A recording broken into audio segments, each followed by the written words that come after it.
apapun yang ada di sekarang ini. Dan infonya kan sudah ada banyak KPH di sini ya. Dan untuk inisiasi ke registrasi kita mencoba memfasilitasi 2 KTH dulu untuk register ke dinas. Insya Allah di hari ini kita bisa menyelesaikan administrasi di sini. Besok dilanjutkan oleh Mas Lukman dan Mbak Sri ke dinas untuk registrasi pendaftaran di sana. Nanti kedepannya kita akar wangi maupun serai wangi, kayu putih yang ada di KDTK ini kita ingin mengadakan penyulingan dan pengujiannya gitu. Makanya untuk kegiatan pengujian itu kita harus ada rumah suling dan alat suling yang bisa dioperasionalkan. Kendala di kita dalam pembangunan itu kita wertik yang ada di sini yang kita tempat ini ternyata belum ada listrik, belum ada air. Nah, itu menjadi pekerjaan kita yang menjadi pikiran kita sekarang untuk bisa mengadakan itu. Insya Allah mudah-mudahan kalau bisa berjalan lancar nanti kita akan mengadakan penyambungan listrik itu dari PNT dari dusun kurang lebih 1 kilo jaraknya dari dusun sampai ke penampungan di sini. Dan rencana pembangunan itu insya Allah kita dalam waktu dekat sebelumnya itu ada pemasangan air dan itu dengan pembuatan rumah suling berbarengan dengan kita pesan juga alat sulingnya. Nah, kita desainnya sudah difinalkan kemarin rumah suling maupun alat sulingnya. Ini mungkin kita Mas Naryanto sering kita diskusi itu berdua maupun pada saat kita keliling ke berbagai tempat penyulingan itu dengan berbagai pertimbangan kami sudah memutuskan untuk memilih tipe rumah suling yang tanpa sirkulasi. Seperti yang disampaikan Mbak Siwi akan menyampaikan dasar hukumnya ya, dasar hukum pembentukan kelompok tani itu mengacu pada peraturan Menteri Lingkungan dan Kehutanan tentang pedoman kelompok tani. Dan ini adalah kumpulan petani warga negara Indonesia yang mengelola usaha di bidang kehutanan di dalam maupun di luar kawasan hutan. Jadi Bapak Ibu ini kan mengerjakan kegiatan pertanian, baik itu tanaman pokok maupun tanaman semusim ya, ada padi, ada telo, ada kacang, ada jagung di kawasan hutan. Jadi Bapak Ibu bisa masuk ke kategori kelompok tani hutan dan petani beserta keluarga intinya. Jadi seperti Pak Pur, Pak Tri dan Bapak Ibu sekalian itu masuk ke dalam definisi ini. Nah, pelaku usaha adalah perorangan warga negara Indonesia yang mengelola usaha kehutanan yang berkaitan dengan bidang kehutanan. Nah, seperti Mas Sunaryanto ini termasuk pelaku usaha karena beliau mengelola Sapaluna yang bergerak di bidang minyak atsiri. Lah, Bapak Ibu sekalian itu nanti salah satu yang dikelola usahanya adalah minyak atsiri seperti akar wangi, kemudian serai wangi, kayu putih dan sebagainya. Nanti kerjasama dengan pengusaha lokal Pak Naryanto itu akan kita dampingi fasilitasi. Jadi Bapak Ibu yang menanam, merawat, memanen, dan Mas Biro tadi sudah sampaikan akan membuat penyulingan di sini. Nanti disuling, nanti hasilnya seperti apa?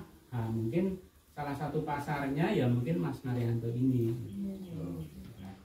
Jadi kekhawatiran nanti dijual kemana itu mudah-mudahan Mas Naryanto bisa membelinya, tentu dengan harga yang selayaknya, Mas. Sesuai dengan standar ya. Jadi kemitraan kehutanan jadi itu seperti dikatakan Mbak Siwi harus diregistrasi ke Dinas Kehutanan Provinsi, sehingga beberapa manfaat yang tadi disampaikan Mbak Siwi seperti kalau beli pupuk, beli bibit dapat subsidi, juga bisa mendapatkan bantuan-bantuan baik itu dari tadi disampaikan dari Astra, mungkin dari dinas-dinas kabupaten maupun dari kantor. Ya kantornya tadi seperti Mas Biro sampaikan mau mengusahakan dibangunnya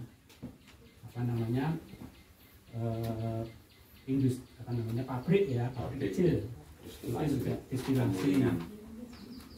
Nah ini fungsi dari kelompok tani itu sebagai media pembelajaran masyarakat. Jadi kami penyuluh dan bapak-bapak sekalian yang didampingi itu sama-sama belajar apa saja lah tentang, kalau bapak ibu pengalamannya di pertanian, mungkin Mas Naryanto di usaha, ya kita belajar bareng-bareng bagaimana kita menyalurkan, memasarkan produk yang kita hasilkan.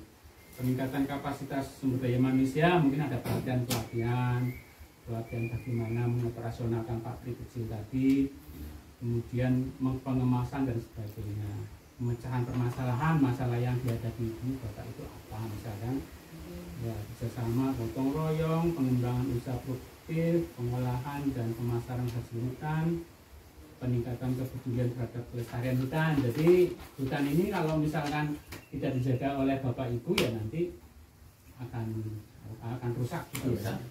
Padahal di sini kalau nggak ada hutan airnya juga bermasalah. Misalnya hutan KPH ya, tadi berkas-berkasnya Mas Naryanto sudah kami buatkan BAP, berita acara pembentukan KTH 2, KTH Bangun Wono. Sistem tumpang sari maupun agroforestry yang ada di sini tidak berbayar. Dari kantor tidak minta bayaran atau menyewakan, tidak. Itu monggo digarap secara cuma-cuma. Tapi imbalannya kami pengen Bapak Ibu semua juga ikut menjaga tanaman kami. Ikut ngerawat, ikut jaga dari pencurian, kebakaran dan lain-lainnya. Istilahnya nek tandurane dhewe diwuri-wuri, tandurane kami ya melu diwuri-wuri gitu loh, ibaratnya gitu nggih. Misalnya nanti itu ada rorak yang untuk penampungan air, nek jenengan nyirami kacang di kanan kirinya, ya kayu putih kami ikut disiram gitu. Nah, istilahnya gitu. Kami bangunkan, monggo kita pakai sama-sama. Tapi kami juga minta itu gitu, nyuwun tulung sekalian gitu. Istilahnya nanti nek panen kacang kalian juga enggak, kita enggak minta bagian. Termasuk nanti yang tanaman-tanaman MPTS ada pete, jengkol dan kawan-kawan itu nek panen nggih monggo. Niku pinanggih kempawan kan siap sekali Bu kabeh. Amin. Salajengipun kami badhe desa sejak awal mulai anjil tanam lajeng lokasi. Karena menika lokasinipun mlaipun garapan rupiah sampun wonten napa teras-terasipun. Nggih. Nggih mangke upami sampun pun gegarap upami panjenengan kula niku sampun 4 meter jarakipun menika teras lah. Lajeng mengke sarananipun Gus Pundi mangke yen besok dipun. Oh nggih. Lajeng pembuatan atil lubang menika yen besok keteranganipun Gus Pundi ngaten. Oh nggih. Galengan sing sampun enten pun ngoten niku mawon. Oh nggih. Istilahnya kami nanti ada pembenahan atau napa nggih, penyempurnaan terasiring itu buat yang belum ada. Oh nggih. Kalau yang belum ada nanti kita buat biar untuk meminimalis longsor kan itu. Nek kena banyu ben ra melu larut. Tapi kalau yang sudah ada ya sudah begitu, enggak akan kami rubah apa-apa. Paling nggih ming di napa nggih istilahnya dirapihke. Lukman juga Bu Siwi juga dari tim Prinas sak mangke sak sampunipun kawula pribadi matur gambaran-gambaran seperti apa kados punapa ingkang sak mangke badhe kita leksanani punika kajenge sedaya-sedayanipun niku iso ana rasa handar beni gitu. Rasa handar beni niku sinaosa niki pemerintah, program pemerintah punika sedaya semuanya punika dari masyarakat untuk masyarakat. Jadi ora mungkin mangke Pak Penyuluh ki korek panen sukun nggawa ning Jogja, saya kira enggak mungkin. Tereng ini kan maju bersama, sejahtera bersama. Nah, itu kan. Nah, itu kan ngeten. Pemberdayaan masyarakat itu memang sedang digalakkan, sedang dinopo nggih berdayakan oleh pemerintah punika monggo mungkin kita cancut tali wondo kepiye carane kita berinovasi gambaran ngene kan ngoten niku. Contoh sak mangke pun wonten penyulingan gitu. Wonten penyulingan terus mangke akan kita dampingi sampai berhasil. Termasuk mungkin nggih kita anggere sing penting do lahir batin, saling gojinaga, rukun, apa sing ngaten mriki niku ana rasa handar beni punika. Niku ingkang saged mbeta kemajuane kula lan panjenengan.